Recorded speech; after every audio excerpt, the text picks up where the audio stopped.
Oke, kita mulai ya teman-teman. Assalamualaikum warahmatullahi wabarakatuh.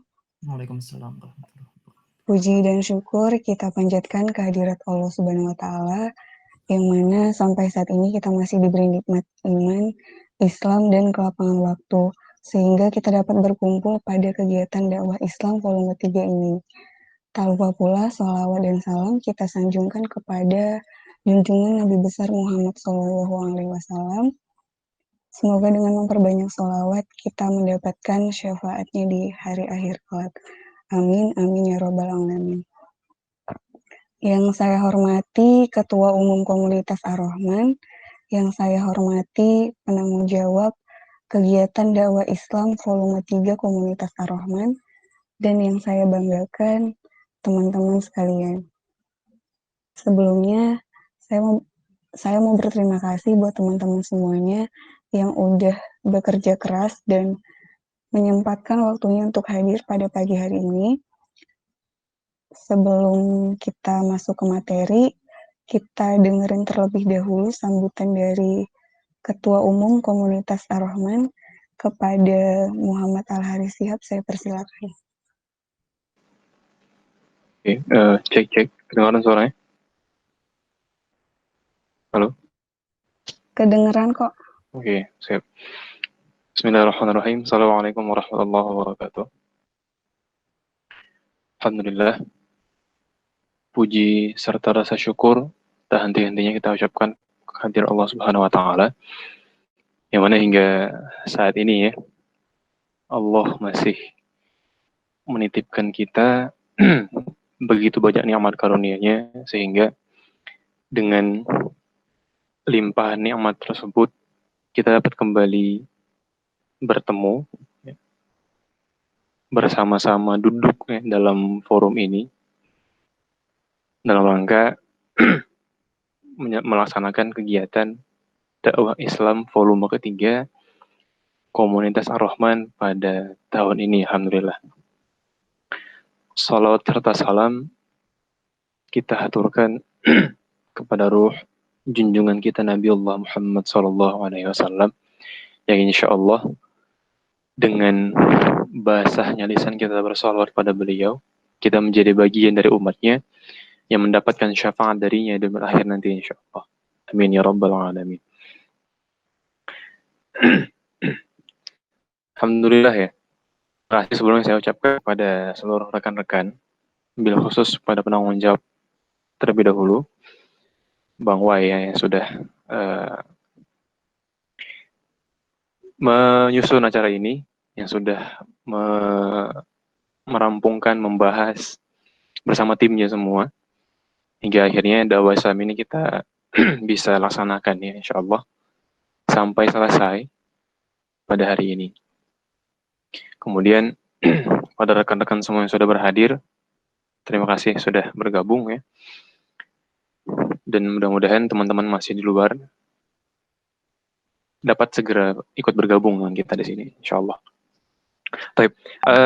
Jadi pernah ikut dakwah Islam, ini agenda kita internal ya.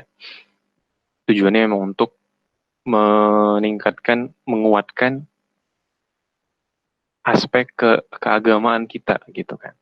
Kalau emang seperti yang teman-teman ingat di awal, Komar itu bukan hanya dalam bidang pendidikan dan pembinaan, tapi juga ada dakwahnya di sana. Nah, jadi menindaklanjuti gitu kan bagian dakwah dari Komar tersebut, dakwah Islam ini kita lahirkan di sini gitu. Insya Allah akan kita laksanakan pada hari ini, dan kita harapkan mudah-mudahan kegiatan ini menjadi satu di antara ladang amal kita semua insya Allah. Baik semuanya yang sudah memberikan ide, yang sudah mempersiapkan, yang sudah mengundang materinya, yang jadi pemateri, yang bertanya, yang menyebarluaskan informasinya, dan sebagainya. Insya Allah semuanya kedapatan kecipratan bagian-bagiannya masing-masing insya Allah. Dan kita harapkan mudah-mudahan kegiatan ini tetap berjalan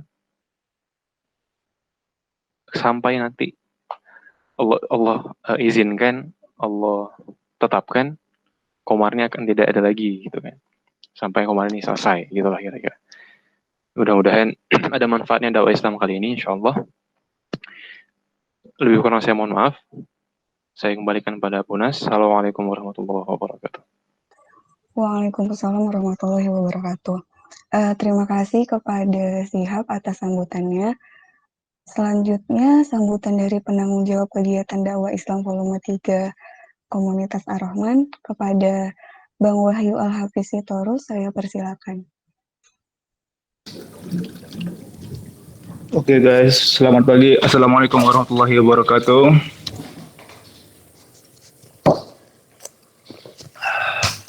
Suaranya kedengaran kan? Dan kok. Alhamdulillahirrabbilalamin. Wassalatu wassalamu ala rasulillah asma'in wa ala alihi wa sahbihi ajma'in.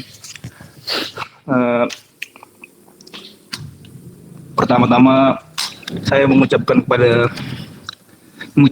selamat datang kepada teman-teman semuanya yang telah menyempatkan waktunya untuk mengikuti kegiatan hari ini, yaitu dakwah Islam. Ini sudah ada 11 orang ya, terima kasih kepada teman-teman semua. Kemudian terima kasih kembali kami ucapkan kepada seluruh panitia yang sudah mempersiapkan acara ini. Sampai Agung repot-repot nge-record ya, makasih Gung ya. Kemudian selanjutnya terima kasih kepada pemateri yang sudah menyusun materinya. Semoga dari materinya nanti kita bisa mengambil pelajarannya, biar kita lebih percaya diri ya, nggak insecure lagi ya, oke? Kemudian saya mohon maaf apabila terdapat kekurangan pada acara hari ini. Yang kalau ada nanti disampaikan aja ketika evaluasi. Terima kasih. Sekian. Assalamualaikum warahmatullahi wabarakatuh. Si Bang Wahyu atas sambutannya. Oke. Pernah nggak sih teman-teman ngerasain yang namanya nggak yakin sama diri sendiri? Atau memilih nggak bersosialisasi dengan orang-orang yang menurut teman-teman, kayaknya aku nggak pantas deh temenan sama dia. Atau pernah nggak sih ngerasa minder sama teman yang lebih cantik misalnya? Apa yang teman-teman rasain adalah perasaan wajar manusia. Basically normal sih membandingkan diri kita dengan orang lain. Membandingkan diri kita dengan teman yang lebih baik misalnya. Padahal kan belum tentu. Perasaan-perasaan inilah yang pada akhirnya membuat kita insecure. Dan jatuhnya kita jadi belum bisa mencintai diri sendiri. Bersama Kak Lili dan Kak Afan, kita bakal bahas nih tentang insecurity dan mencintai diri sendiri. Sebenarnya insecure itu apa sih Kak? Dan kenapa kita bisa ngerasain insecure? Sebelumnya, terima kasih kepada moderator atas kesempatannya. Nah, kali ini kita bahas tentang insecure ya. Di sini kita sama-sama belajar. Insecure itu sendiri merupakan segala rasa kecemasan, rasa takut, merasa tidak aman, dan tidak puas atas pencapaian atau kehidupan yang kita alami saat ini. Dan ragu untuk melangkah ke arah yang lebih baik gitu. Nah, coba kakak rangkum bentuk-bentuk insecure. Jadi insecure itu ada 3 paling besar sumber datangnya insecure atau kita katakan bentuk insecure. Pertama itu dalam bentuk fisik. Nah, dalam bentuk fisik ini bisa berupa rasa insecure yang berhubungan dengan diri individu. Artinya yang berhubungan dengan diri kita sendiri. Seperti rasa rendahnya percaya diri kita, rasa takut kita. Misal, di sekeliling kita itu orang cantik itu dengan kategori dia tinggi, dia memiliki badan yang ideal, dia memiliki kulit yang putih. Sedangkan kita tidak dengan kondisi yang seperti itu, misal kita tidak tinggi, kita tidak ideal, nah itu buat kita ngerasa insecure kayak gitu. Orang-orang sekeliling kita anggap cantik, tapi kita menganggap diri kita tidak cantik. Nah itu deh salah satu bentuk insecure dalam bentuk fisik. Yang kedua itu insecure dalam bentuk penilaian orang lain. Artinya itu sumber insecure-nya itu bersumber dari penilaian orang lain. Misal kita dulunya itu masih sering nih pakai jeans kemana-mana, terus pokoknya berpakaian yang masih sembrono banget kayak gitu. Nah kondisinya sekarang kita itu udah sering pakai rok ke segala macam kegiatan, mau itu di kampus, mau itu ngumpul sama teman-teman, mau itu pergi ke pesta, selalu pakai rok, selalu pakai gamis misalkan. Nah orang-orang di sekitar kita itu nggak terbiasa dengan melihat penampilan kita seperti itu. Akhirnya dia mengatakan statement-statement negatif, gitu, penilaian-penilaian negatif yang kita dengar, terakhirnya kita merasa sampai, lah, aku kan lagi berusaha ya untuk menjadi lebih baik. Aku kan lagi bergerak menjadi yang lebih baik ya, berubah ke arah yang benar gitu. Kok bukan didukung, malah dikata-katain. Nah, itu termasuk salah satu bentuk insecure. Selanjutnya yang ketiga itu membandingkan diri sendiri. Misal kita sering banget tuh membandingkan diri kita dengan orang lain dalam berbagai macam aspek. Saat kita melihat teman kita itu lebih pintar, dia lebih berprestasi, terus dia juara olimpiade di mana-mana, ikut LKTI di mana-mana gitu kan, dan berbagai prestasi-prestasi dia lainnya. Sedangkan kita saat itu sedang tidak berprestasi. Nah, di situ kita merasa, kenapa ya dia bisa, aku kok nggak bisa ya gitu. Padahal kan itu bisa aja bentuk dari hasil dari usaha-usaha yang udah dia lakuin selama ini, perjuangan yang udah dia lakuin selama ini, jadilah dia seorang diri yang bisa berprestasi dalam bidangnya gitu. Sedangkan kita cuma sekedar menyadari bahwa oh dia ini ya berprestasi, terus nggak dikembalikan sama diri kita gitu. Kira-kira apa ya potensi yang bisa aku gali, yang bisa kita yang buat kita mengukir prestasi, dan jangan beranggapan bahwa kita harus sama seperti dia, kita harus sebidang dengan dia. Nah itu pemikiran-pemikiran seperti itu yang membuat kita insecure terakhirnya, padahal sebenarnya dia punya teman kita yang kita lihat berprestasi itu, dia pasti punya usaha-usaha yang besar, perjuangan-perjuangan yang besar sampai dia ke titik itu. Kita kayak lagi ngebandingin kita yang rebahan dibandingin sama produktivitas orang lain. Kan itu kayak cuman kita nyadarin aja dia berprestasi dan aku tidak. Ya aku tidak, sekedar tahu doang, oh aku nggak berprestasi. Padahal kan bisa digali-gali potensi yang lainnya. Seperti itu. Lanjut, dari penyebab kita merasa insecure itu. Di sini kakak rangkum jadi 3 penyebab. Pertama, insecure karena kegagalan dan penolakan. Kegagalan dan penolakan ini merupakan salah satu pengalaman yang menyakitkan bagi setiap orang. Seperti yang dikatakan oleh Huang pada tahun 2012, bahwa situasi sukses dan kegagalan seseorang merupakan representatif dari tujuan hidup yang ingin dicapai.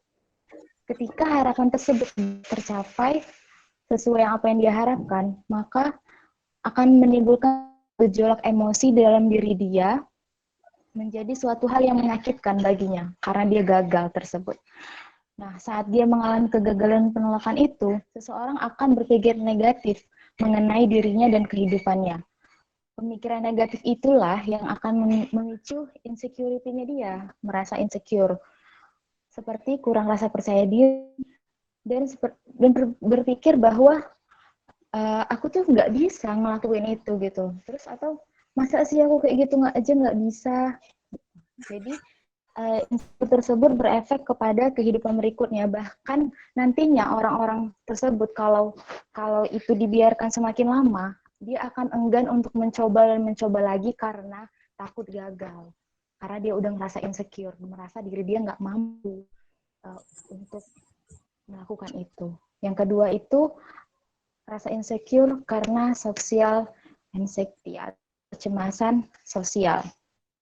Nah, yang kita ketahui tadi kan bahwa insecure itu merupakan rasa kita merasa kurang aman, rasa cemas kita, kurang percaya diri. Nah, perasaan kurang percaya diri itu umumnya disebabkan karena kecemasan sosial. Seseorang akan takut untuk dinilai dirinya oleh orang lain. Jika kita mengalami itu, maka kita akan merasa takut untuk menghadapi situasi sosial dan akan menarik diri. Bahkan kita mau menghindar dalam lingkungan itu. Misal nih, di lingkungan keluarga kita aja gitu, keluarga besar. Keluarga kita tuh menganggap bahwa orang yang sukses itu harus kuliah gitu, jalan kuliah. Kalau kamu kuliah pasti kamu nanti sukses. Nah, jadi kalau kita, sedangkan kita saat itu nggak jadi anak kuliahan gitu, kita masih gagal lah gitu, belum lulus ceritanya. Karena punya pandangan seperti itu di lingkungan keluarga kita, terakhirnya setiap kalau kumpul keluarga pasti tanyain, kamu kapan kuliahnya atau sekarang apa kegiatannya? Saat kita jawab seharusnya itu masa kuliah kita dan ternyata kita nggak kuliah, pasti kan kayak ada statement negatif gitu.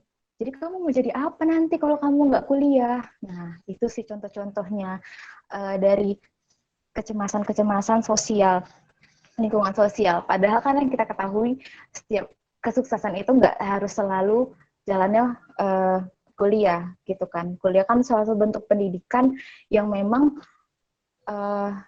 tempat kita untuk menimba ilmu, dan ilmu itu nggak selalu di bangku kuliah. Itu kita dapetin di mana aja, kapan aja gitu. Selama kita masih mau dan masih mencintai untuk menuntut ilmu, ya kita masih bisa mendapatkan ilmu tersebut. Kalau kita pun berjalan di muka bumi ini tanpa ilmu, juga kita akan menjadi berantakan gitu. Nah, 3 itu insecurity akibat perfeksionisme, atau semua itu merasa harus perfect, memiliki standar yang tinggi untuk suatu hal dan menginginkan semuanya berjalan sempurna. Jika itu tidak terjadi, maka pemikiran tidak layak terhadap diri sendiri timbul, itu tadi, rasa insecurity. Padahal kan kalau kita ketahui bahwa kita itu tugasnya berencana, kan? Ada ketentuan yang lebih baik, sebaik-baiknya ketentuan. Dan itu memang terbaik untuk kita. Kalau kita mikirnya ke situ seharusnya. Nggak semuanya harus perfect. Boleh berekspektasi tinggi, cuman kepada siapa kita berekspektasi atau kepada siapa kita berharap sebenarnya. Ke situ sih. Lagi-lagi kalau kita berharapnya ke manusia, ya kita akan ngerasain kecewa gitu. Jadi poinnya di sini, sebab ini coba kita ubah. Rasa insecure yang disebabkan oleh sebab-sebab ini, coba kita alihkan ke rasa bersyukur. Bersyukur bersyukur atas apa yang kita miliki saat ini. Bersyukur atas ketetapan-ketetapan yang kita jalani saat ini. Bersyukur masih dikasih kelapangan waktu, masih dikasih nafas, masih dikasih kesempatan untuk kita bisa berbuat lebih bermanfaat di bidangnya kita sendiri. Itu. Oke, setuju banget sih sama apa yang disampaikan. Ini suara Punas dengar nggak? Dengar. Terutama tadi di poin yang standar suksesnya tiap orang itu beda-beda. Kita emang hidup di bumi yang sama, tapi punya takdir yang beda, ya nggak sih? Benar. Dan tiap orang punya chapternya masing-masing. Terinspirasi sama suksesnya orang lain itu boleh, gitu. Tapi jangan sampai kita merasa terancam, kayak gitu sih. Terus poin yang ubah insecure jadi bersyukur. Nah benar, daripada kita insecure, mungkin kita bisa lebih bersyukur atas apa yang diciptakan Tuhan, atas apa yang kita miliki sampai saat ini, atas kelebihan-kelebihan yang kita punya. Insecure atas kekurangan diri kita, kalau terus-terusan bisa ngebuat mental kita jadi nggak sehat, karena kita akan selalu dibawa pada kecemasan-kecemasan yang tertanam dalam pikiran kita. Nah, pertanyaannya nih Kak, Mm-mm. apakah selamanya insecure itu harus dijauhi? Ada nggak sih momen kita boleh insecure? Oh, oke. Apakah jadi kita masuk ke sesi boleh nggak sih sebenarnya kita insecure gitu? Nah, Ya benar. jawaban kakak sih nggak apa-apa kita ngerasain insecure. Cuman di sini ada kakak bagi poinnya insecure dalam bentuk yang positif dan dalam bentuk yang negatif gitu. Nah, insecure yang positif itu berupa perasaan insecure yang dapat membantu perkembangan diri seseorang dengan memandang bahwa kita mampu mencapai goal yang jauh lebih baik dari apa yang kita bayangkan. Kita harus contohnya nih saat kita memandang ibadah teman kita atau dia kok rajin banget ya ke majelis gitu. Kalau dia getol banget yang ngelaksanain segala macam ibadah itu. Bagus banget kita rasain. Terus atau teman-teman kita yang punya wawasan yang tinggi, wawasan yang banyak, tapi dia nggak sombong gitu dengan wawasannya. Dia tetap mau sharing. Dia nggak merasa diri dia dia nggak merasa diri dia tuh hebat gitu. Dan berbagai macam pencapaian yang kita lihat itu bagus. Sebenarnya itu bisa kita jadiin motivasi untuk diri kita. Bisa jadi kita seperti dia levelnya, bisa jadi kita lebih dari dia levelnya. Tapi ingat, nggak harus sama seperti dia. Kita punya potensi sendiri. Kita punya potensi masing-masing. Kita diciptakan dengan kekurangan dan kelebihan masing-masing. Jadi itu yang harus kita kembangkan gitu. Jadi dengan memandang yang bagus-bagus tadi itu, kesuksesan teman kita yang tadi itu, kita jadi bisa mengembangkan diri untuk jauh lebih baik di bidang yang kita mampu. Seperti itu. Lalu, negatif itu seperti apa? Insecure itu, yang negatif itu berupa insecure yang sampai dia itu mengganggu kesehatan fisik dan mental kita. Misal nih, kita sosial media atau Instagram deh. Teman-teman kok kulitnya mulus banget ya gitu. Terus kayak dia nge-share tutorial ini skincare dia yang sampai belasan step gitu kan. Terus dia itu jalan-jalan terus, pakai barang terus branded semua gitu kan. Kita ngerasa, kayaknya nggak bisa nih gue temenan sama dia kayak gitu. Terus, gue nggak cantik nih, gue nggak bisa nih kayak dia kayak gitu. Misal. Nah, itu insecure yang negatif mengganggu kesehatan mental yang dia mentalnya orang tersebut, orang yang merasa insecure tersebut. Kita nganggap dia tuh bahagia banget. Padahal tahu kan ya, sosial media itu hanya kelihatan depan doang gitu. Banyak yang hal-hal di belakangnya itu nggak kelihatan. Bisa kita lihat dia itu bahagia banget di sosial medianya dia, tapi ternyata di belakang sebenarnya kita tuh yang lebih bahagia, tapi kita nggak tahu gitu. Nah, membandingkan itulah yang membuat kita ngerasa insecure, yang terakhirnya ganggu kesehatan mentalnya kita. Membandingkan diri baik terhadap hal yang positif dan negatif itu memang tidak baik. Kalau kita cuma sekedar menyadarinya, menyadari bahwa menyadari tanpa menyikapi gitu. Jadi kalau ditanya, apa tadi pertanyaannya, boleh nggak sih? Iya, boleh nggak sih kita insecure? Apakah Ada nggak selamanya momen? insecure? Iya. Iya. Apakah selamanya insecure itu harus dijauhi? Menurut kakak, bukan dijauhi, bukan dihindari, bukan menghilang dan segala macamnya, tapi disikapi gitu.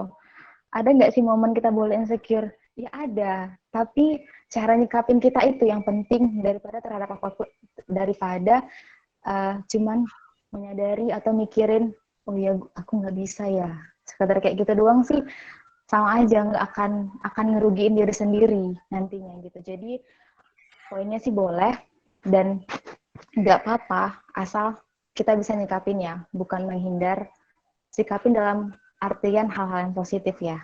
Nah, kakak punya ada satu kata-kata dari Imam Syafi'i yang mengatakan bahwa Hatiku merasa lega mengetahui bahwa apa yang telah ditakdirkan untukku tidak akan pernah luput dariku. Dan apa yang telah luput dariku berarti memang tidak pernah ditakdirkan untukku. Gitu. Oke, nambahin sedikit mungkin ya Kak. Boleh. Sebenarnya masalah sosial tuh nggak ada habisnya sih.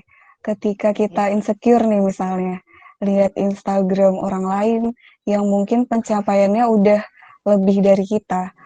Kayak yang dibilang Kak Lili tadi, insecure itu nggak baik kalau kita cuman menyadarinya. Atau bahkan bisa jadi iri hati juga, mau yang positif, mau yang negatif. Kalau kita mau mendapatkan hal yang kita inginkan, jangan malah memusingkan diri untuk iri kepada orang lain atau pengen kayak dia, tapi lebih fokus untuk mendapatkan apa yang kita inginkan itu. Insecure boleh asal ada sikap yang kita ambil dari rasa insecure kita itu, perubahan ke yang lebih baik.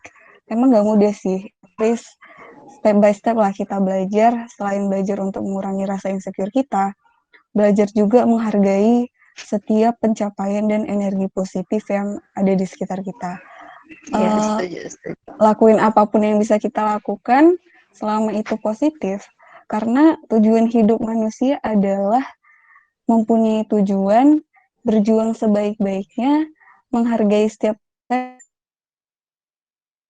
ke Tuhan. Kayak gitu. Sip, keren. Setuju. Oke, sebelum ke materi selanjutnya, Punas mau nanya ke teman-teman nih. Teman-teman pernah nggak sih ngerasa insecure, dan gimana cara teman-teman menyikapi rasa insecure itu? Mungkin bisa dijawab di kolom chat ya, buat teman-teman yang pernah ngerasa insecure mungkin. Oke, ke Kak Lili lagi. Kak, apa aja sih tanda-tanda kita mengalami insecure? Dan gimana kita menyikapi perasaan insecure itu? Nah, bicara tanda-tanda, ini kakak coba kasih 5 tanda-tanda kita merasa insecure. Yang pertama, tidak percaya diri kita rendah. Setiap orang pasti pernah ya berada dalam fase tidak percaya terhadap diri dia sendiri, tidak percaya terhadap potensi dia miliki, dan merasa memandang diri dia itu rendah dibandingkan dengan orang lain. Hal ini bisa didasari oleh apa yang terjadi di masa lalu atau lingkungan yang ada saat itu. Gitu. Jadi salah satu tandanya itu saat kita udah nggak percaya diri dan memandang diri kita rendah, sebenarnya kan ada potensi. Cuman potensi yang kita miliki itu nggak kita gali aja gitu. Jadi terakhirnya kita kayak seakan-akan nggak bisa ngelakuin apa-apa, padahal bisa gitu. Nah selanjutnya itu menghindari interaksi dengan lingkungan. Yang tadi saat kita merasa pencapaian mereka dan dibandingkan dan melihat pencapaian kita nganggep tuh kayak kita nggak bisa nih masuk ke dalam lingkaran ini gitu. Kita akan jadi bahan olok-olokan aja nih nantinya kayak gitu. Nah itu itu termasuk tanda-tanda kita bahwa kita sedang mengalami insecure. Lalu merasa tidak aman, merasa tidak ingin keluar dari zona nyaman. Nah sebenarnya zona nyamannya kita itu kadang buat kita nggak bisa berkembang lebih. Ada seharusnya yang belum tergali dalam diri kita, potensi yang ada di dalam diri kita itu tapi nggak kita gali atau belum kita gali. Kita tetap berada di zona nyamannya kita, padahal sebenarnya kita bisa keluar dari zona nyaman dan mengembangkan potensi itu yang mengakibatkan kita nantinya bisa melewati fase pengembangan diri menjadi yang lebih. Selanjutnya, kerap membandingkan dirinya dengan orang lain. Sering banget sih pasti. Ini memang tanda-tanda yang kayaknya sering banget kita alami. Nah, saat kita udah membandingkan diri kita dengan orang lain, itu berarti kita sedang berada di tahap insecure. Lalu haus akan pujian dan pengakuan dari orang lain. Nah, sebenarnya kodratnya manusia juga selalu ingin dipuji, selalu ingin diakui bahwa dia itu pintar, dia itu bla bla bla dan sebagainya macamnya. Nah, itu merasa insecure. Walaupun itu terhadap diri sendiri gitu kan. Haus akan pujian itu contohnya kayak mana? Atau haus akan pengakuan itu seperti kita tuh saat nge-share atau ngeposting salah satu postingan di sosial media kita sering banget ngeliatin udah berapa ya viewersnya, udah berapa ya like-nya gitu, udah berapa, gimana ya respon mereka, nah kayak gitu-gitu sih. Selanjutnya setelah kita mengalami tanda-tanda ini gitu kan, gimana sih cara untuk menyikapi rasa insecure? Nah di sini kakak ada kasih gambar kayak berbagai macam bentuk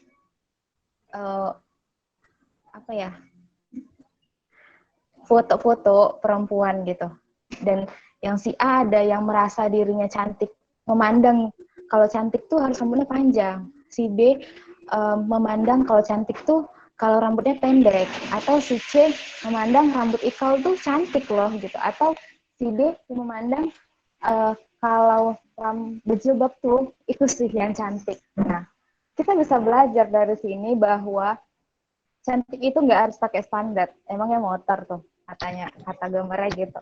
Bener, standar itu yang membuat kita bisa ngerasa insecure. Standar itu yang juga bisa membuat kita menjadi mengatasi insecure itu sendiri gitu. Jadi perlu kita ketahui bahwa standar cantiknya orang tuh beda-beda. Jadi jangan merasa dirinya itu nggak cantik. Nah, cara menyikapi pertamanya itu komunikasikan dan open-minded untuk meningkatkan rasa percaya diri. Nah, ini apa maksudnya? Orang-orang yang insecure sama kita dan komunikasiin sama dia, kenapa? Misal nih kayak tadi yang sebelum kakak bilang, kita udah berubah nih, pakaian kita jadi lebih bagus, lebih sopan, yang sebelumnya tidak. Terus orang menilai buruk sama kita. Nah, coba komunikasi sama dia gitu. Aku tuh sebenarnya lagi ngelangkah ke arah yang ini loh gitu.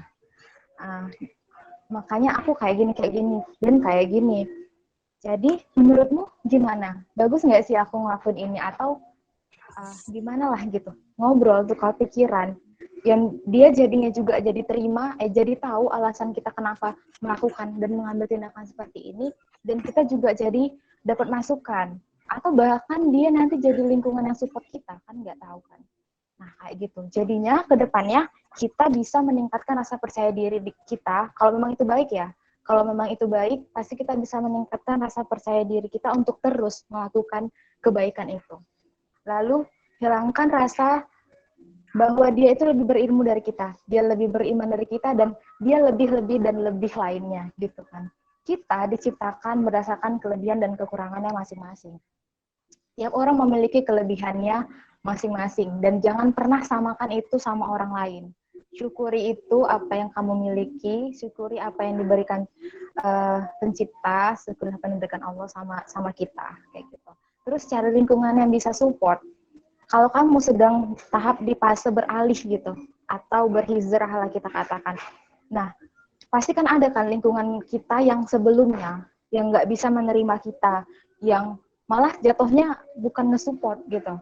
Pasti itu ada lingkungan-lingkungan seperti itu. Nah, yang buat akhirnya kita ngerasa ya udah deh aku kembali aja ke yang lama, kalau ke yang kayak gini aku nggak punya teman gitu. Padahal kita tuh cuman perlu cari lingkaran yang memang sama kondisi sama kita. Karena biasanya itu dengan orang-orang yang punya visi yang sama dengan kita, kondisi yang sama kita bakal lebih enak gitu untuk melangkah berikutnya. Kita lebih semangat, apalagi itu dalam kebaikan ya. Dan itu mendukung banget. Terus terima rasa minder dan ubah menjadi bersyukur. Itu tadi, ubah insecure-mu jadi rasa bersyukur. Selanjutnya, berbagi untuk bermanfaat. Nah, ini nyambung sih sama yang bawahnya. Kalau kamu sedih, kamu bagi kebahagiaan saja kepada orang lain. Jadi saat kamu insecure, pasti kamu selain ngerasa cemas atau ngerasa takut, pasti ngerasa sedih kan, kenapa sih kita nggak bisa gitu. Nah, coba aja lakukan hal-hal positif lainnya, berbagi untuk menjadi bermanfaat. Selanjutnya, perbaiki standar yang kamu pilih. Nah, bicara soal standar, nggak akan ada bermacam-macam standar. Misal aja standar kecantikan. standar kecantikan itu menurut kita menurut kita ini dan ini gitu kan. Sebenarnya ada peran media dalam membuat standar kecantikan gitu. Nah, di mana yang ditontonkan itu sama media-media sosial itu atau media manapun lah itu. Standar kecantikan itu ya orang yang putih, ya orang yang kulit yang memiliki badan yang ideal, terus tinggi gitu. Tontonan itu yang membentuk persepsi dalam diri kita, yang bisa menghasilkan insecure dalam diri kita. Padahal standar kecantikan di tiap negara, tiap daerah, tiap suku itu bisa berbeda-beda. Misal ada di satu daerah di Myanmar, nah itu standar cantiknya tuh kalau dia mempunyai leher yang jenjang, kayak gitu. Bukan harus kulitnya putih dan segala macamnya, kayak gitu. Nah, jadi sebenarnya perempuan itu cantik ya karena dia merasa percaya diri, dia nyaman dengan apa yang dia kenakan dan apa yang dia miliki. Jadi kan tergantung standarnya kita itu, mandangnya gimana. Kita sadari bahwa standar cantiknya itu tiap orang beda-beda. Tergantung apa yang kita lihat dan kita konsumsi. Kakak jadi kepikiran ada teori yang bukan teori sih. Namanya itu filter otomatis. Di mana apa yang masuk ke dalam pikiran kita itulah yang mempengaruhi diri kita di dalamnya, yang mempengaruhi pola pikir kita, yang mempengaruhi tingkah laku kita, dan sebagaimana dan yang lainnya gitu kan. Nah, jadi yang perlu kita perbaikin itu konsumsi yang masuk ke dalam diri kita itu, informasi yang masuk ke dalam diri kita itulah yang perlu kita perhatikan agar diri kita ini bisa berkembang menjadi lebih baik. Karena saya itu, kalau kembaliin ke Punas. Mantap sih. Lagi-lagi bicara tentang standar ya. Seringkali sosial media menjadi bumerang tersendiri sih buat kita. Ya kita nggak bisa menyalahkan orang lain, kita nggak bisa memaksakan apa yang orang lain pikirkan. Kita juga nggak bisa kontrol hal-hal yang datangnya dari luar diri kita. Karena kita nggak bisa ngubah society, mungkin kita bisa mencoba dari ngubah diri sendiri dulu. Harapannya ketika kita merasa insecure, kita jadi lebih mudah aja gitu menentukan decision, terus lebih wise. Terkadang source of happiness kita itu dengan mencoba untuk terlihat baik dan baik. Nggak tahu entah atas standar siapa. Jadi balik ke diri kita lagi sih, kita mau pakai standarnya siapa, standar Tuhan atau standar manusia. Oh, mantap. Pas. Ada pertanyaan nih Kak, gimana cara menghilangkan rasa insecure yang datang tiba-tiba? Nah, kalau menurut kakak sih, insecure itu bukan masalah waktu pertama. Itu dia bisa datang kapan aja ya gitu. Kita nggak bisa kontrol dia tuh harus datangnya kapan. Nggak ada yang tiba-tiba. Cara menghilangkannya disikapi dengan cara-cara yang tadi gitu.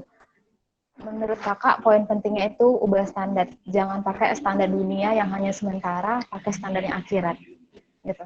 Mudah-mudahan bisa ngebantu kita untuk kedepannya. Nah, ini ada salah satu petikan kata-kata kalimat dari Kak Fardiardi. Ini salah satu konten kreator ya. Pada akhirnya yang menjadi pemenang ialah mereka yang melihat apa yang diyakini, bukan meyakini apa yang terlihat. Karena terkadang perlu kacamata iman dan hati untuk melihat makna sukses sebenarnya. Itu. Wah, luar biasa banget ya materi-materi yang disampaikan Kak Lili. Punas mau beralih ke Kak Afan nih. Halo Kak Afan. Halo. Udah standby ya? Dari tadi. Sip. Kak, ada nggak sih dampak dan bahaya dari insecurity? Oke. Pertama, kakak mau Assalamualaikum warahmatullahi wabarakatuh. Nah, sekarang kakak akan menggantikan Lili sebagai pemateri kedua untuk melanjutkan materi tentang insecure dan mencintai diri sendiri. Nah, untuk pertanyaan dari Tunas, ya inilah dia materi yang akan kakak sampaikan. Oke, dampak dan bahaya insecure. Sebenarnya udah disampaikan tadi sama si Lili mengenai merasa rendah diri dan juga sering membandingkan diri dengan orang lain. Nah, saya akan lebih tekankan lagi, merasa rendah diri ini lebih kayak kita itu udah kayak nggak ada gunanya gitu di lingkungan kita, terus merasa kayak kita itu bukan apa-apa. Ini bahaya ya, karena ketika kita merasakan hal itu, kita cenderung merasakan nanti adanya depresi dan juga merasa ya kalau memang kita ini sebagai manusia kan namanya makhluk sosial ya. Kalau kita udah merasa nggak punya peran, berarti kita itu kayak nggak ada gunanya di sosial. Maka ini berbahaya. Lalu kita lanjutkan untuk mengalami takut yang berlebih. Nah, tidak hanya pada hal besar, seseorang yang mengalami insecure ini akan mengalami rasa takut yang berlebih, termasuk pada hal-hal kecil. Karena terkadang nih, rasa insecure itu berasal dari hal-hal yang sepele, tapi bisa menyebabkan kita merasa kayak takut yang berlebih gitu, cemas yang terlalu berlebihan gitu. Tapi sebenarnya rasa takut itu wajar sih. Hanya saja yang berlebih itu yang bisa berbahaya untuk kita. Apalagi kalau memang insecure-nya itu udah sangat-sangat parah. Lalu dia itu sering membandingkan diri dengan orang lain. Nah, ketika seseorang sering membandingkan dirinya dengan orang lain, maka dia akan lupa siapa sih dia sebenarnya.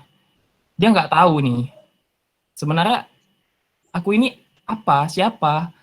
Lama-lama dia ngeliat orang lain ya dia niru tuh. Jadi lama-lama dia bukan menjadi dirinya, malah dia itu menjadi orang lain. Dan itu berbahaya. Kenapa? Karena setiap orang itu pasti punya peran masing-masing di lingkungannya. Begitu. Unas mau nanya nih, Oke, silakan. kapan pernah insecure nggak?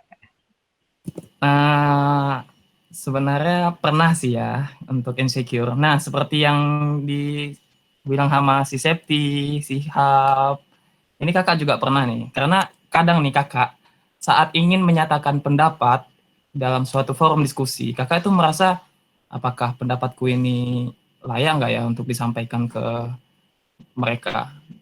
Dan sempat juga nih dalam pengalaman kakak, ketika kakak menyampaikan ini, udah terlambat gitu. Padahal, ih bagus nih, kenapa nggak bilang dari sebelum-sebelumnya?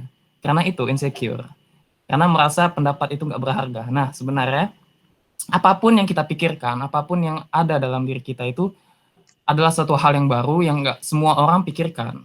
Nah, ketika kita menyadari itu, kita bisa percaya diri untuk berani menyatakan apa yang kita pikirkan. Walaupun sebenarnya saya sendiri masih mencoba nih untuk bisa melakukan hal itu. Bener banget sih. Punas can relate sih sama apa yang disampaikan Kak Afan ya. Apalagi untuk orang-orang introvert yang biasanya overthink. Iya. Nah, Kak, kan tadi kita udah bahas insecure panjang lebar ya. Mulai Iya. dari pengertian, penyebab, boleh enggaknya kita insecure, tanda-tanda, cara menyikapi, sampai ke dampak dan bahayanya. Menurut Kakak, ada nggak hubungan antara insecure dan mencintai diri sendiri? Oke. Pertanyaannya hubungan antara insecure dan mencintai diri sendiri. Sesuai dengan tema. Nah, jika kita hubungkan nih, insecure tadi itu kan kayak perasaan cemas ketika kita itu melihat diri kita itu seperti nggak pantas ataupun merasa merendahkan diri lah intinya. Lalu kalau kita sinkronkan nih untuk mencintai diri sendiri, nah ketika kita sudah mencintai diri sendiri, kita itu paham gitu peran kita, lalu kita merasa orang lain mempunyai kelebihan. Ya udah gitu. Kita kagum dengan kelebihannya, tapi kita tahu kita itu punya juga peran lain gitu yang sebenarnya orang itu nggak melakukan hal itu. Ketika kita mengetahui setiap orang punya peran masing-masing, maka kita bisa mengurangi rasa insecure. Memang rasa insecure itu wajar, tapi itu ketika dia udah mengetahui peran masing-masing setiap orang, maka bisa menguranginya lah. Begitu. Berarti Jadi kalau kita, gimana Kak? ada sinkronnya gitu. Iya, iya. Kalau kita udah mencintai diri sendiri, mungkin kita lebih bisa mengurangi insecure kali ya. Ya benar. Walaupun memang nggak bisa dipungkiri hal itu bisa muncul gitu. Oke. Nah, saya lanjutkan nih ya. Bagaimana mencintai diri sendiri? Saya bagi dalam 5 poin. Yang pertama, penuhi kebutuhan diri. Nah, maksudnya apa nih? Kebutuhan diri itu kan ada namanya fisik, rohani, sama psikis. Psikis ini sama seperti mental. Kebutuhan fisik itu seperti kita melakukan pola makan yang sehat, kita berolahraga, nggak malas-malasan, tidur-tiduran. Karena fisik ini bisa mempengaruhi mental. Apalagi olahraga. Olahraga itu simple, workout aja. Entah mungkin jogging atau sekedar push up dan lain sebagainya. Karena orang merasa ini nggak penting, tapi kalau udah dilakukan itu sangat berpengaruh dengan kondisi mental. Nah, kalau untuk rohani, kita sebagai umat Islam ya, dengan kita melakukan sholat, dengan kita melakukan segala kewajiban, atau kita bersedekah, kita itu bisa merasakan tuh ada feel-feel yang aneh yang nggak bisa kita ungkapkan dengan kalimat gitu. Itulah perasaan rohani itu. Dengan cara itu kita merasa, misalnya nih kita berbagi, oh ini ada orang yang lebih kurang, yang kita kayak misalnya merenung nih, selama ini kita kayak merasa kurang, ada orang yang lebih kurang. Jadi terkadang dengan cara itu kita bisa melihat ke bawah. Lalu untuk psikis, ini kesehatan mental. Kesehatan mental itu maksudnya ketika kita udah stres dihadapi dengan berbagai macam masalah, jadi kita itu harus tahu nih cara menangani hal ini. Seperti kita bisa berjalan-jalan, kita bisa bertemu dengan teman, ngobrol, kita bisa bercerita tentang masalah kita, lalu ya sekedar bercerita pun udah bisa mengurangi stres kita. Dengan cara kita melakukan hal-hal yang saya sampaikan tadi, kita bisa memenuhi kebutuhan diri kita. Lalu untuk poin selanjutnya itu adalah ngobrol dengan diri sendiri. Nah, ini kan kayak orang gila gitu. Ih, ngomong sama diri sendiri. Maksudnya apa nih? Nah, dengan cara kita ngobrol dengan diri sendiri, kita itu seperti kayak nanya, aku siapa? Gitu. Lalu, ya gitu, berkenalan. Karena kan kita seringnya kayak mengenal orang lain, dia kayak gini, bahkan kita lebih tahu nih, seseorang itu kayak mana. Pas kita ditanya, kamu itu gimana, kita bingung. Kita itu sebenarnya apa ya? Nah, dengan cara berbicara dengan diri sendiri itu ya kita bisa lah kayak mengetahui siapa diri kita. Lalu selanjutnya adalah menerima diri sendiri. Menerima diri sendiri ini maksudnya adalah menerima segala kekurangan yang kita miliki, percaya diri dengan kelebihan yang kita miliki. Nah, setiap orang pasti punya kelebihan dan kekurangan.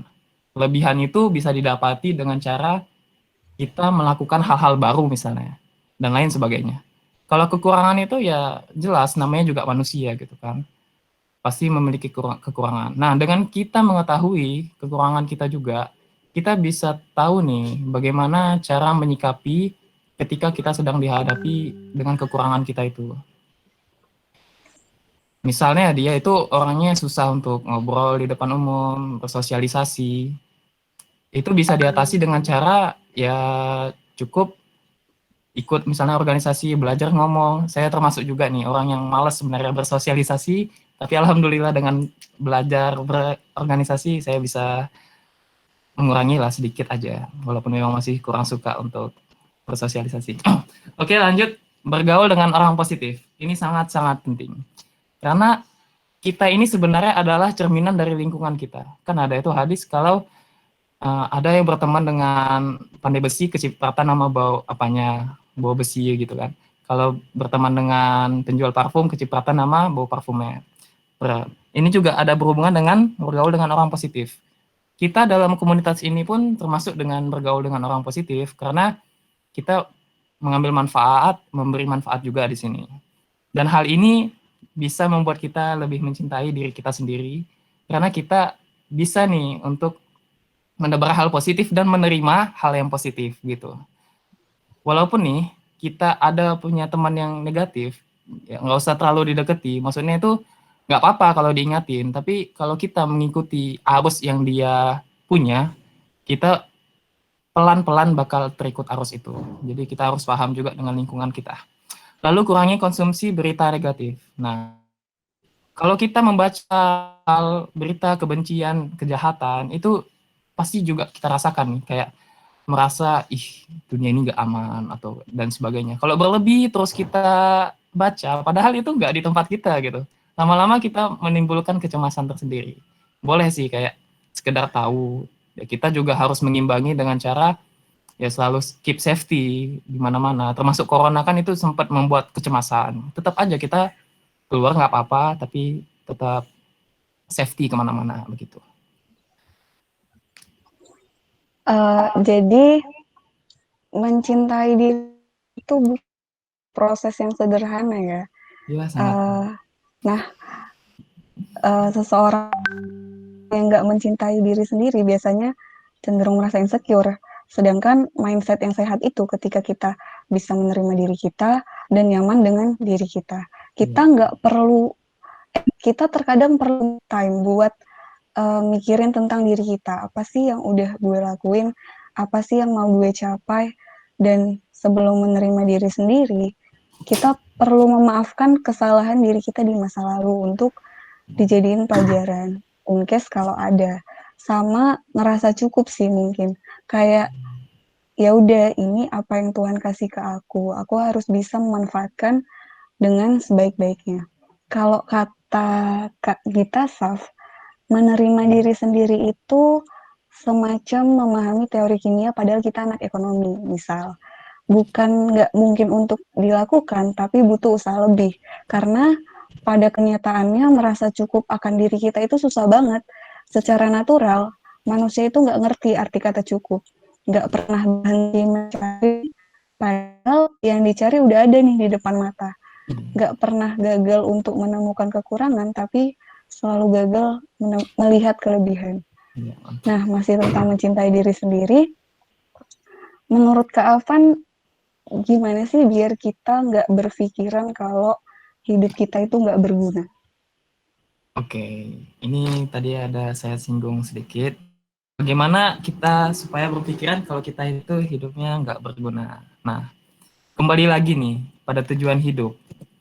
Ketika seseorang ini memiliki tujuan hidup, dia itu tahu arah kemana dia akan bergerak. Tapi ketika orang nggak punya tujuan nih, kayak dia mengalir aja gitu. Apa yang bisa dilakukan, dilakukan. Lama-lama dia pasti akan bosan dan merasa, aku nih sebenarnya ngapain sih? Nah, kalau untuk tujuan hidup ini kan ada kayak misalnya nih, sebagai kita umat muslim, tujuan hidup kita ya tentunya surga. Berarti kita menjalankan apa yang diwajibkan, menjauhi apa yang dilarang. Tujuan kita ya berusaha selalu melakukan yang kewajiban dan selalu berusaha mengamal sunnah gitu kan. Nah, ada juga tujuan hidup di dunia gitu. Kayak misalnya kita simpelnya aja lah, kuliah kita aja, kita yang kuliah. Tujuan kita kan tentunya untuk nantinya bekerja. Setelah bekerja kita menghidupi diri kita dan juga keluarga gitu. Nah, itu tujuan yang simpel aja gitu. Dengan memiliki tujuan itu, kita jadi tahu nih. Dan kita merasa kalau kita itu berguna di dalam hidup kita. Dan memiliki peran bagi diri kita dan juga orang lain. Dan yang lebih pentingnya lagi nih, jangan merasa kita itu sendirian. Karena kita ini makhluk sosial. Termasuk juga ketika kita mengikuti komunitas, kita itu memiliki tujuan agar menebar manfaat bagi orang lain begitu. Nah, benar sih. Jadi yang dilihat orientasinya ya. Ya, benar. Kita mau berorientasi ke akhirat atau ke dunia. Kalau kita udah mencintai diri sendiri, mungkin kita bisa tuh ngurangin pikiran-pikiran tentang hidup kita yang nggak berguna. Ya kan, Kak? Dan mungkin bisa dilanjutkan kenapa kita harus mencintai diri sendiri. Oke. Untuk pendengar sekalian, semoga kalian masih tetap bisa fokus ya, karena ini udah cukup lama. Oke, saya izin untuk kembali melanjutkan materi saya. Alasan mengapa harus mencintai diri sendiri. Udah kita ngomongin nih tadi. Bagaimana mencintai diri sendiri. Ya, sebenarnya ini alasannya apa sih? Nah, yang pertama itu akan merasa lebih percaya diri. Nah, ketika dia sudah mencintai diri sendiri, kita bisa tahu peran kita seperti yang saya katakan. Ketika udah tahu peran, ya udah, saya percaya nih, saya bisa melakukan hal itu. Dan ketika juga kita diberikan amanah, kita tahu apa yang bisa kita lakukan. Ketika kita sudah mencintai diri kita sendiri. Tapi kalau kita belum cinta, ya pastinya kita akan merasakan, ya saya bisa nggak? Selalu bertanya-tanya gitu pada diri sendiri. Waduh, masih semangat ya? Alhamdulillah, semangat ya. Oke, lanjut. Akan terlihat lebih menarik. Nah, Ketika seseorang sudah mencintai diri sendiri, dia itu sudah lebih fokus dengan kelebihan dan menerima ketidaksempurnaan dia. Jadi ketika orang udah ngelihat nih, ini orangnya sangat positif nih, ya pasti akan terlihat lebih menarik. Ya, mana tahu yang jomblo-jomblo itu mencintai diri sendiri aja dulu, nggak usah cintai orang lain, oke? Lalu untuk bisa membuat kita hidup lebih tenang. Karena ketika kita sudah mencintai diri sendiri, ya udah tenang.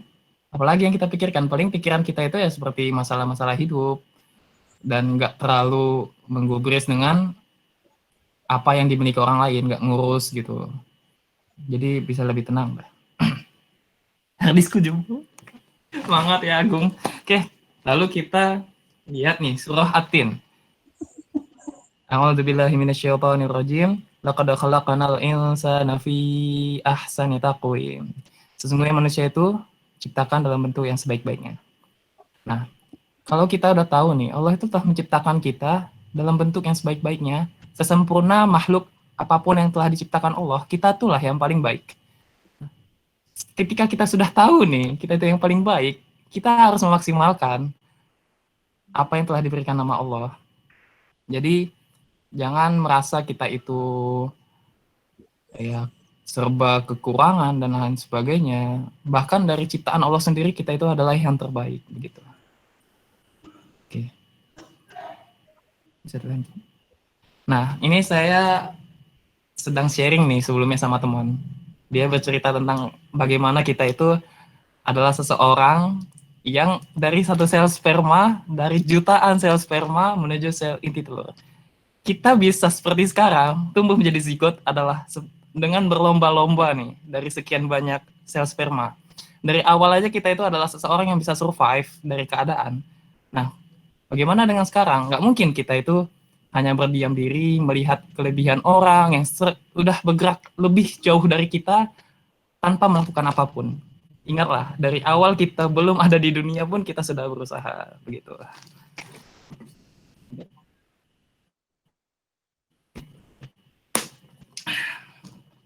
Oke, udah kita jelasin nih dari tadi mengenai mencintai diri sendiri. Lalu, dalam Islam sendiri nih, ketika kita sudah mencintai diri sendiri, ada hal yang bisa membuat kita terjatuh. Salah satunya disebut namanya ujub. Jadi ini sebenarnya materi tambahan biar kita memahami nih. Orang yang udah mencintai dirinya sendiri apakah udah cukup nih? Karena saya pribadi terjatuh dalam hal ini. Ini sebenarnya materi yang saya khususkan untuk saya karena ini aduh parah sih. Saya sangat merasakan hal ini. Ujub. Ujub ini adalah perilaku mengagumi diri sendiri dan senantiasa membanggakan diri sendiri. Ketika kita sudah memiliki berbagai macam prestasi, kelebihan, kita itu udah kayak merasa hebat kali. Orang itu kayak gak ada apa-apanya sama kita, udah kayak rendah kali gitu. Nah, kita harus tahu kalau sebenarnya itu nggak diperbolehkan dalam Islam. Ibnu Mubarak berkata, ujub adalah ketika engkau merasa bahwa dirimu memiliki kelebihan tertentu yang tidak dimiliki orang lain. Belum selesai, Mas. Maaf. Ini ada poin-poin yang ingin saya sampaikan, yang diriwayatkan dari hadis. 3 perkara yang membinasakan itu adalah rasa pelit yang ditaati, hawa nafsu yang diikuti, dan ujubnya seseorang terhadap dirinya sendiri. Lalu, jika kita merasa ujub, sebagaimana yang ditanyakan ini kepada Aisyah radhiyallahu anha, siapa orang yang terkenal ujub? Beliau menjawab, bila ia memandang bahwa ia telah menjadi orang yang baik. Bahkan ketika kita udah menganggap kita ini baik, kita itu bisa terjatuh dalam hal ujub. Jadi senantiasa lah kita, ketika kita sudah mencintai diri sendiri, tetaplah rendah hati dan pahamilah bahwa setiap orang itu memiliki peran masing-masing dan nggak perlulah kayak merendahkan orang lain juga gitu. Kita harus tahu juga kalau kita harus tetap stay low seperti padi yang menunduk ya kan. Semakin berisi semakin menunduk gitu. Oke lanjut. Nah, ini saya ambil poster dari internet. Pantaskah Anda ujub? Bagaimanapun hebatnya engkau beramal soleh, janganlah engkau ujub, bangga diri dengan amalanmu. Karena amalanmu itu masih sangat sedikit dibandingkan.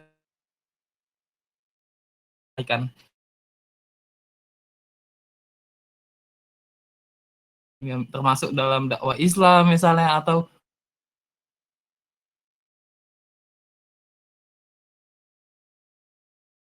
antara segalanya, khususnya dalam hal Islam gitu.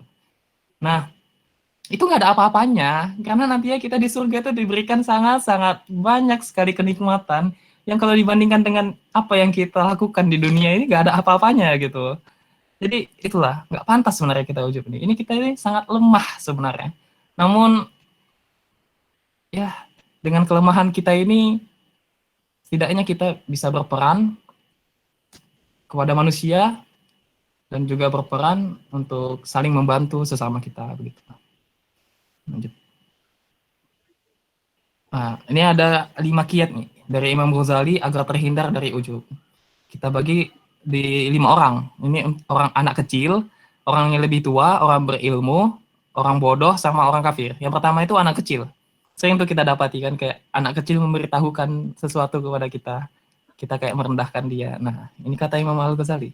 Bila orang lain itu anak kecil, maka sadarlah bahwa ia belum pernah bermaksiat kepada Allah. Jadi jangan sampai kita merendahkan anak kecil itu.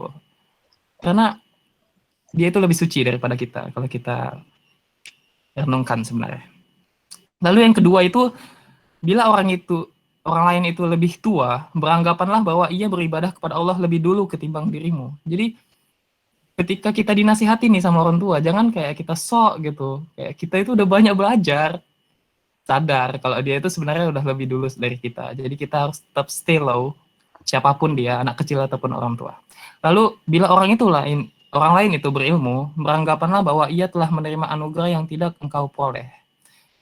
Jadi kita harus yakini juga kalau orang yang berilmu itu ya jelas memiliki anugerah yang tidak kita peroleh, kita bisa mencoba menjadi dia gitu.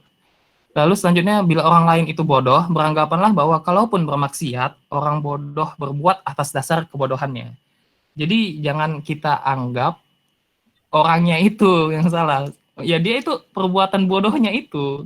Karena kalau kita anggap nanti dia itu pelaku maksiat, kita jauhi dia, nggak mau kita nasehatin. Karena kadang kan orang bisa terjatuh juga dalam kesalahan. Jadi sebagai sesama muslim kita harus saling nasihati lah gitu.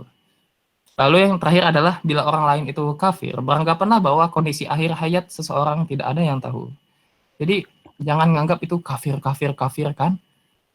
Padahal kita itu sebenarnya nggak tahu. Rupanya waktu terakhirnya itu dia bertaubat. Lalu bahkan ya Masya Allah lah, kayak dia sudah kayak menjadi orang yang baru terlahir. Jadi jangan selalu kayak menganggap orang kafir itu kayak, saya lebih hebat dari yang kafir itu. Jangan seperti itu. Oke, begitu. Menanggapi dari penjelasan yang pertama ya, mencintai diri sendiri itu bukan bentuk narsisisme ya, tapi bentuk cinta kita terhadap Tuhan yang udah menciptakan kita. Terkadang kita tuh lebih sering ngasihani diri sendiri nggak sih? Kenapa kita nggak coba buat apresiasi diri kita? Terus stop ngebandingin diri kita dengan orang lain. Kalau kata Jordan Peterson, satu-satunya orang yang harus kita bandingkan adalah diri kita di masa lalu. Bukan teman SMP kita, bukan sepupu-sepupu kita, supaya kita tahu seberapa jauh kita udah melangkah dan seberapa besar perubahan yang udah kita lakukan ke arah yang lebih baik. That's the point sih guys. Jadi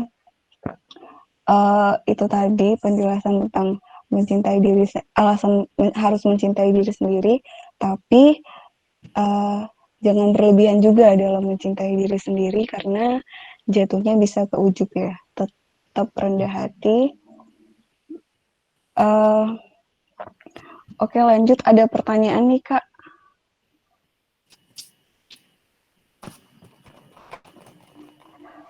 Apakah merasa tidak pantas untuk orang lain itu termasuk tidak mencintai diri sendiri? Ini yang siapa? Kakak. Oh, Kafan. Kakak dulu, menurut Kak Afan dulu gimana? Sip. Merasa tidak pantas untuk orang lain ya. Jadi kalau merasa tidak pantas itu menurut saya merasa kayak lebih tidak cocok gitu ya. Apakah kita itu sebenarnya cocok nggak ya kayak bergaul sama seseorang itu atau tidak? Kalau menurut pengalaman saya pribadi, saya akan bergaul dengan seseorang yang menurut saya itu saya nyaman ngobrol sama dia. Kita bisa sebut seperti sefrekuensi gitu.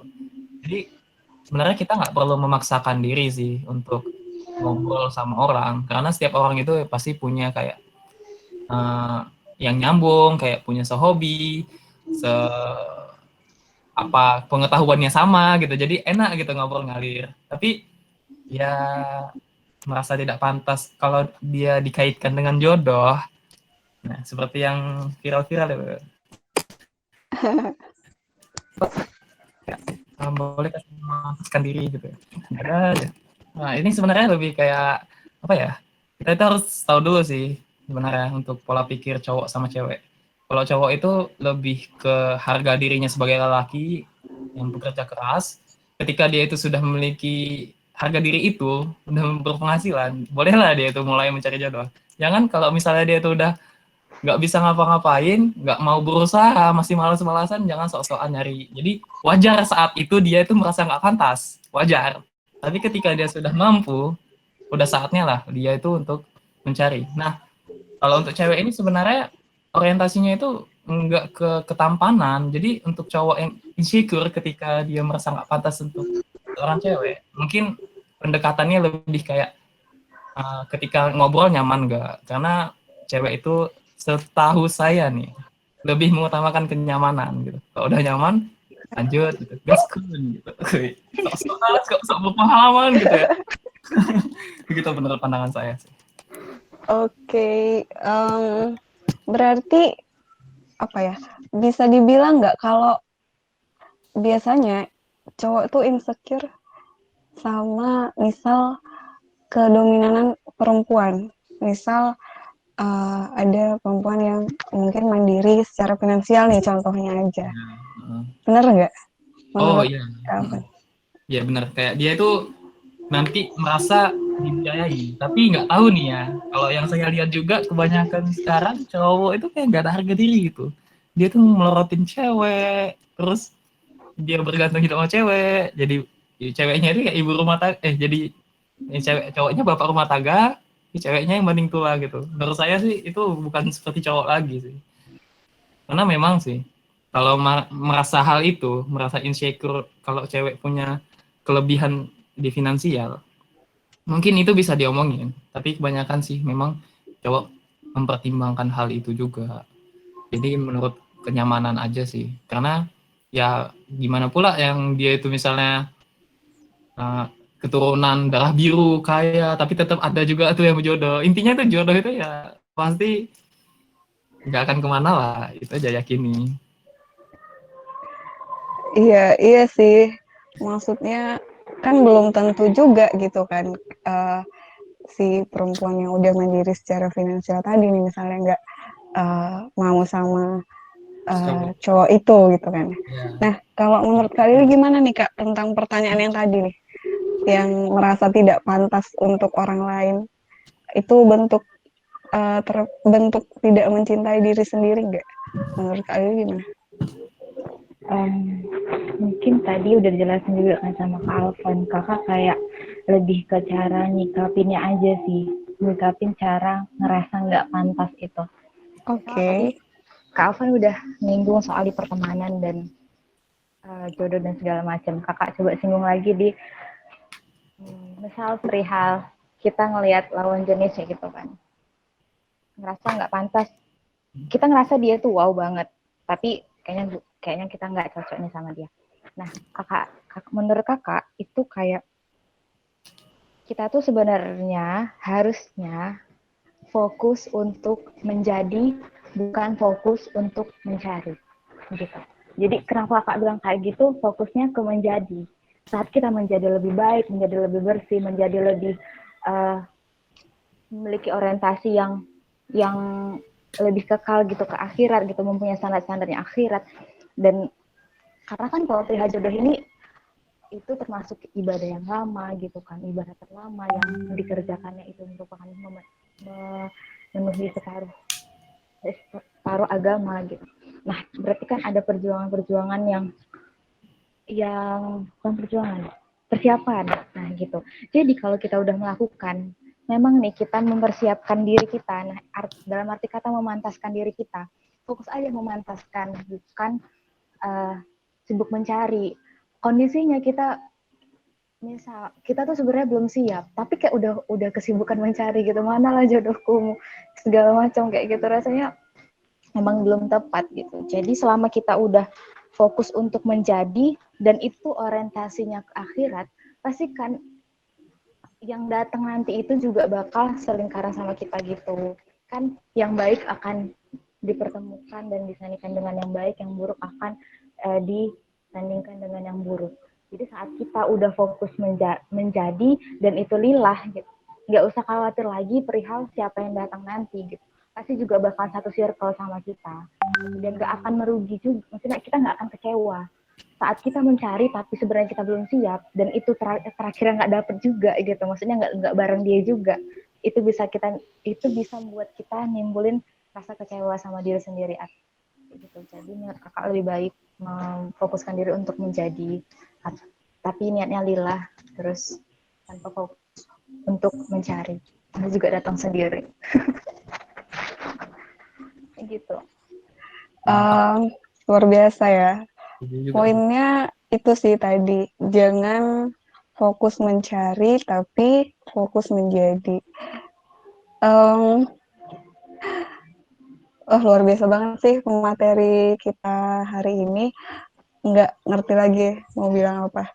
Mungkin kita langsung ke Q&A aja kali ya, Kak. Boleh. Jadi ada pertanyaan nih.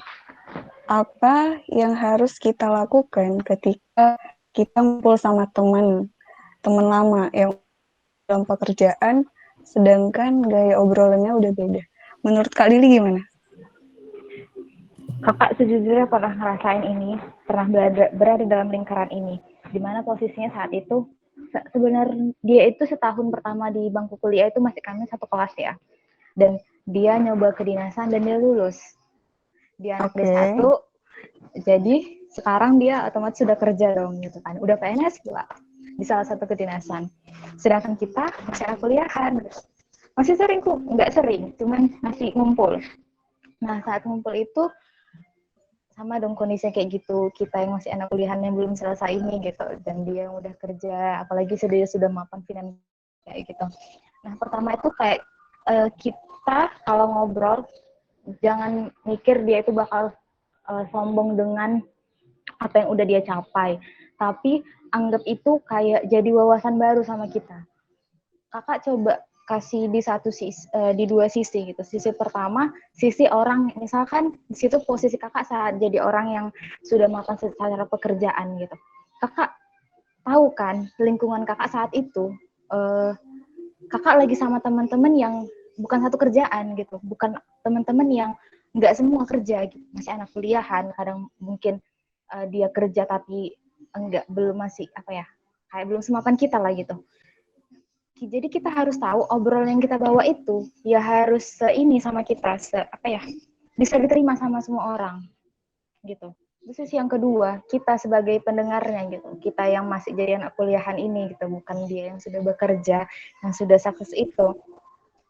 Obrolin aja senyaman-nyamannya kita gitu. Tanya aja yang kira-kira tentang dia itu apa sih yang pengen kita ketahui, sekedar kayak gitu, senyaman-nyamannya kita obrolin, jangan paksain untuk tanya yang kita nggak pahami gitu, tapi jadikan itu sebagai tambahan wawasan bagi kita, karena kita nggak akan tahu ke depannya gimana, kali aja apa yang dia bilang itu, apa yang dia bahas itu, nantinya itu kita butuhin di masa depan, kita nggak tahu kan jalan kita ini gimana.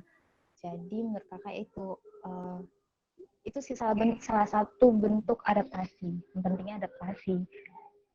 Mungkin itu.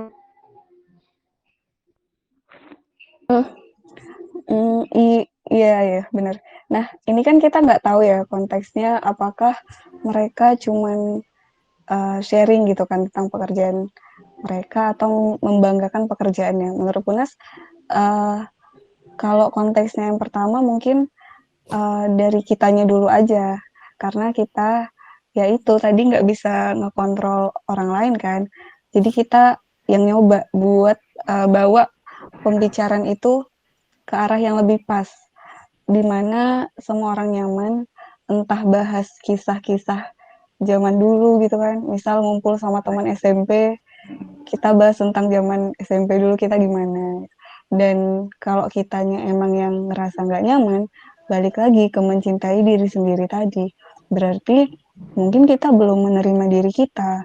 It means kalau kita punya mindset bahwa tiap orang punya jalannya masing-masing. Kita nggak lebih baper sih. Kalaupun emang konteksnya mereka membanggakan diri, ya udah itu urusan mereka gitu kan. Kalau kita mau asertif, kita sampaikan ke mereka tentang ketidaknyamanan kita itu, gitu sih. Ya, pas. Wah, lanjut ke pertanyaan kedua kali ya. Boleh? Gimana cara ngilangin rasa tertinggal bahwa teman kita udah selangkah di depan kita? Menurut kapan gimana kak? Oke, berarti ini saya ya. Merasa tertinggal sama Iya. orang. Jadi udah disinggung juga tadi sama Lili. Kalau sebenarnya sama aku juga ya. Kalau sebenarnya kita itu ketika tertinggal, kita itu nggak tahu apa perjuangan dia yang selama ini udah dia lakukan. Lalu kalau dia itu teman kita nih, salah satu caranya itu kita bisa ngobrol sama dia, diskusi gimana sih kok bisa sampai sekarang. Karena sebelumnya kita nggak tahu pasti insecure, ih kok jago kali, kok bisa tiba-tiba nih. Kok anak ini hilang dari peredaran, tiba-tiba nongol, udah wow gitu kan. Kita ngobrol nih sama dia, ngapain aja dia selama ini. Saya punya temen nih, waktu rekan tim saya nih namanya Rara. Dia tuh udah lama nggak komunikasi, tiba-tiba udah ke Jepang aja lah. Wah, hebat bener ya kan. Saya sebagai timnya aja udah kayak, aduh, jauh kali tertinggal. Pas ngobrol sama dia, rupanya dia cerita lah. Dia itu sebelum ke Jepang kayak belajar dulu, TOEFL, terus kayak mempersiapkan semuanya, kayak benar-benar matang lah gitu. Lalu saya bercermin lagi ke diri saya nggak melakukan apa yang dia lakukan gitu. Jadi oh, wajar lah, berarti dia itu memang memiliki kerja keras lebih dari saya. Nah, ketika kita berkomunikasi dengan seseorang, kita jadi lebih paham dan kita lebih menerima kalau dia itu memiliki kerja keras yang nggak kita lakukan. Rara ya. Apa nih senyum? Ini aja ya, aduh. Oke. Lalu ya kalau misalnya orang ini yang nggak dikenal, tiba-tiba kayak udah viral, entah gimana-gimananya, ya kita bisa ngelihat lah dari wawancaranya, gimana perjalanan hidupnya. Karena ketika kita mengetahui orang itu, kita jadi lebih paham kenapa dia bisa melakukan hal itu.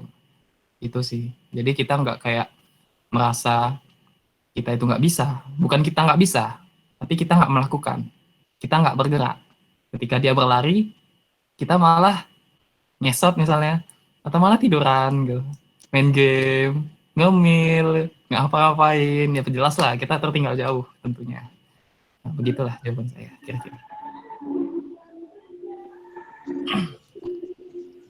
Yang nanyain ini, ya kan, dia tuh itu tadi teman dia insecure sama teman dekatnya gitu, yang dia anggap bukan dia anggap emang lebih rajin dan pintar gitu. Sebenarnya dia sendiri juga rajin dan pintar gitu. Dan setahu Punas, dia memperoleh prestasi. Orang yang seperti ini aja gitu, orang yang kayak gini aja tuh ngerasa insecure juga gitu kan. Padahal kayak dia udah banyak kelebihannya, mungkin udah pencapaiannya udah banyak gitu kan. Ya itu tadi sih, bener yang dibilang Kak Alvan juga. Ya. Mungkin next ke pertanyaan ketiga. Ada Oh nambahin iya, tadi. gimana? Tadi kan dia itu memang udah punya prestasi dan lain sebagainya. Dia ngeliat temennya, ngeliat kayak dia itu lebih kan. Satu lagi yang saya lupakan, Benar. yang temennya ini pandai mengambil kesempatan. Nah, ketika dia udah mengetahui hal itu, dia langsung gercep gitu. Jadi mungkin si temennya satu lagi ini kayak ketinggalan gitu. Jadi yang satunya ini udah memiliki apa yang nggak dimilikinya. Jadi ketika kita memiliki ini, ketika kita melihat kesempatan, manfaatin aja gitu. Jangan kayak, oh kesempatan dibuang, disia-siakan. Karena itu bisa menjadi penyesalan tersendiri sih. Karena kesempatan itu bisa jadi pembelajaran bagi kita, dan juga bisa menjadi pengalaman, karena gagal pun nggak buat kita mati gitu. Mantep. Sok-sokan ngomong ya gitu. Next ke pertanyaan ketiga, gimana cara biar nggak berpikiran negatif tentang diri kita, dan gimana supaya semangat terus? Kak Lili dulu nih. Menurut kakak poinnya itu ada 3. Pertama, bersyukur dengan kelebihan yang dipunya, maksimalin potensi yang kita punya, dan pilih standar yang tepat, yaitu bukan standar dunia tapi standar akhirat. Itu menurut kakak kayak mana cara kita biar tidak berpikiran negatif terhadap diri sendiri, jatuhnya biar kita mencintai diri sendiri gitu kan. Nah, gimana supaya semangat terus? Maksudnya biar nggak insecure kali ya. Nah, insecure itu bisa datang kapan aja, nggak pakai waktu, kapan dia mau datangnya tergantung kita. Kitanya mengkontrol itu gimana. Yang penting kita tahu cara menyikapinya itu. Kita udah punya standar yang tepat, terus kita tahu cara menyikapinya, mudah-mudahan lebih terkontrol bener. Terkontrol saat itu datang sama kita. Jatuhnya nanti kita nggak cuman menyadari bahwa itu rasa insecure, tapi menyikapi kayak gitu. Oke. Kalau menurut Kak Afan, Kak? Oke, kakak nambahin aja lah ya. Mungkin menurut pandangan kakak aja nih, ketika kita beranggapan negatif sama diri kita, itu sebenarnya kita kayak menganggap apa ya, penilaian orang itu jelek gitu terhadap diri kita. Termasuk misalnya dia merasa jelek, dia ngelihat kayak, aku ini pasti jelek nih, orang nganggapnya aku nggak menarik. Nah, ketika kita memikirkan apa anggapan orang lain terhadap diri kita, itu nggak akan ada habisnya. Bahkan mau orang secantik apapun, mau sebagus apapun, tetap ada aja gitu yang ngomen-ngomen kayak sirik-sirik, terus kayak apa namanya ya, pokoknya hal-hal yang nggak baik gitu lah, selalu ada itu dalam kehidupan kita. Jadi kita harus yakini juga kalau kita itu nggak akan jauh-jauh dari omongan orang. Ya udah, kalau gitu terima saran dari orang, tapi nggak usah pedulikan kayak anggapan-anggapan orang lain yang sebenarnya belum tentu juga ada di diri kita. Karena orang lain itu hanya mengetahui luar kita, tapi nggak tahu sebenarnya apa yang ada di dalam diri kita. Gitu. Lalu kalau untuk semangat terus ya, saya pribadi lagi dalam kondisi yang down gitu. Sebenarnya semangat ini naik turun sih ya, tergantung gimana kita itu menanggulangi hal seperti itu. Seperti kalau misalnya lagi capek, ya jalan-jalan dulu, atau misalnya lagi bosan, ya udah berhenti aja dulu, jangan dipaksain. Karena ketika kita memaksakan sesuatu, ya hasilnya pasti nggak maksimal dan jatuhnya malah kita ya nggak enak gitu, stres, merusak kesehatan mental jadinya gitu. Mau nambahin dong? Boleh, Kak. Nah, tadi Afan nyinggung soal perihal semangat gitu. Dan kalau capek gimana? Kakak pribadi sih, kalau kita boleh ya capek, boleh banget. Kita perlu nih saat kondisi yang capek, nggak semangat itu, kita boleh me time. Kakak pribadi itu biasa ambil kalau saat kondisi yang nggak semangat, saat kondisi yang capek, saat kondisi yang nggak mood. Kakak lakuin itu, oke, aku sekarang dalam kondisi yang nggak baik-baik aja, gitu. Jadi tetapin waktu berapa lama aku bisa normalin kondisi ini lagi. Misal nih 1 hari, ya udah 1 hari tuh benar-benar lepasin itu semua, terserah mau ngelakuin apa aja. Tapi udah janji sama diri sendiri, udah komitmen sama diri sendiri. Oke, besok aku harus sudah balik, segeran lagi, semangat lagi, dan moodku udah bagus. Kita kasih ruang sama diri kita, tapi tetap kita punya komitmen sama diri posisi yang seperti itu gitu. Karena yang bahayanya itu kita terlalu menelantarkan diri kita gitu, kayak ya udahlah nggak apa-apa lah, istirahat aja, ya kan wajar ya capek gitu, tapi nggak konsisten, nggak janji sama diri sendiri berapa lama aku butuh itu. Saat kita nggak batasin, ya udah kebablasan deh. Mau nambahin juga sedikit, aduh. Karena dari Oke. kata si Lili ini benar-benar bisa menginspirasi. Ini baru tahu saya nih kayak gini. Nah, ketika kita sudah melakukan ini, apa yang ingin kita capai, kita juga bisa memberikan reward sama diri kita. Entah mungkin aku selesai melakukan ini, aku akan beli es krim atau hal-hal yang lain lah yang memang jarang kita lakukan. Ketika kita mendapatkan reward itu seperti kepuasan tersendiri sih. Jadi udah capek-capek kita bisa lebih kembali lagi ke kondisi yang semangat gitu. Mungkin Benar. gitu. Good, reward tuh penting. Iya, nah itu tadi kan. Jadi coba deh kita apresiasi diri kita gitu. Karena ya diri kita ini udah berusaha juga kan pastinya, bukan cuman main-main atau apa gitu. Sebenarnya udah dijelasin semua sih tadi tentang bagaimana kita mencintai diri sendiri dan lain-lain. Kalau misalnya ditanya tentang gimana supaya semangat terus, uh, mungkin nggak bisa ya, tapi gimana kita menyikapi uh, ketidaksemangat itu gimana sih? Ya pokoknya gimana kita menyikapinya aja lah kalau lagi nggak semangat kayak gitu. Keren-keren sih penyampaian-penyampaian dari Kak Afa dan Kak Lili nih. Gila-gila. Udah selesai nih berarti? Terima kasih buat Kak Lili dan Kak Afan yang udah menjelaskan kepada kita semua ya tentang insecurity dan sehingga apa yang disampaikan bisa bermanfaat dan kita aplikasikan ke dalam kehidupan kita. Intinya adalah tetap bersyukur, menerima dan menjaga apa yang dititipkan Tuhan ke kita, memanfaatkan kelebihan dan menerima setiap kekurangan. Karena akar dari kebahagiaan itu adalah rasa syukur dan jujur terhadap diri sendiri. Ubah standar, tumbuhkan skill untuk empati sama happy-nya orang lain. Misal ketika ada teman kita yang nerbitin buku, kita bilang, Masya Allah, keren banget, gitu. I really proud of you as my friend. Terus berproses dan tanamkan mindset bahwa orang punya jalannya masing-masing. Kita lahir sendiri dan kembali kepada Tuhan dalam keadaan sendiri. Mungkin itu aja sih. Kita sudahi aja kali ya. Udah ada tambahan Kak Lili, Kak Afan? Siapa duluan nih? Masa nanti kami rebutan. Enggak, yang mau aja. Ya saya ada mau nambahin. Oke, Kak Afan silakan. Mau menambahkan kalau apa ya? Okay to be not okay, ada tuh istilahnya. Nggak apa-apa kalau kita merasa nggak baik-baik aja. Karena Iya.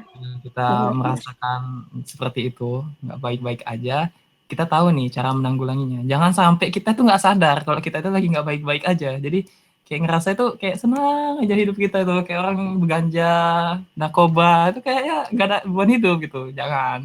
Karena ketika kita merasakan hal itu, kita itu nggak memiliki sesuatu untuk memecahkan solusi. Karena kita hidup dilahirkan aja udah masalah. Masalah bagi orang tua kita, bagaimana mendidik kita menjadi orang yang baik, berkualitas, bermanfaat bagi semuanya. Ketika kita sudah besar, masalah kita itu bagaimana kita itu nggak menyusahkan orang lain. Masalah kita itu ya banyak gitu, masalah utang lah kan, debt collector datang tiba-tiba kan, ngeri juga gitu kan. Jadi itu, sadari aja, masalah itu akan datang ke kita sebagai manusia belajar pelan-pelan, karena Allah pasti akan memberikan masalah ke suatu hambanya itu dengan kesanggupannya gitu. Kita yakini aja pelan-pelan, kalau nggak bisa sendiri, minta bantuan ke orang lain, karena kita itu makhluk sosial gitu. Masya Allah. Menurut Kak Lili, ada tambahan dari Kak Lili? Kakak apa ya? Ubah standar dunia jadi standar akhirat. Karena tujuan kita itu akhirat, tujuan kita itu surga. Surga itu nggak murah, nggak mudah juga dapetinnya. Selamat berjuang, ubah insecure-mu jadi bersyukur. Gitu. Wah.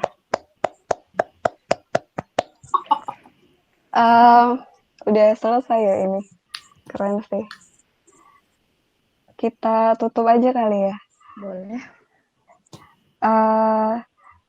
Sekian apa yang bisa kami sampaikan. Kita tutup dengan doa kafaratul majelis. Subhanakallahumma wa bihamdik asyhadu an la ilaha illa anta astaghfiruka wa atubu ilaik. Saya Rehana Putri pamit undur diri. Assalamualaikum warahmatullahi wabarakatuh. Waalaikumsalam warahmatullahi wabarakatuh. Ya, Thank saya you. mohon maaf nih. Nah, kalau saya ada salah-salah kata kepada kalian atau ada kekurangan atau ada hal-hal yang gak enak disampaikan, saya mohon maaf sebesar-besarnya. Jadi saya juga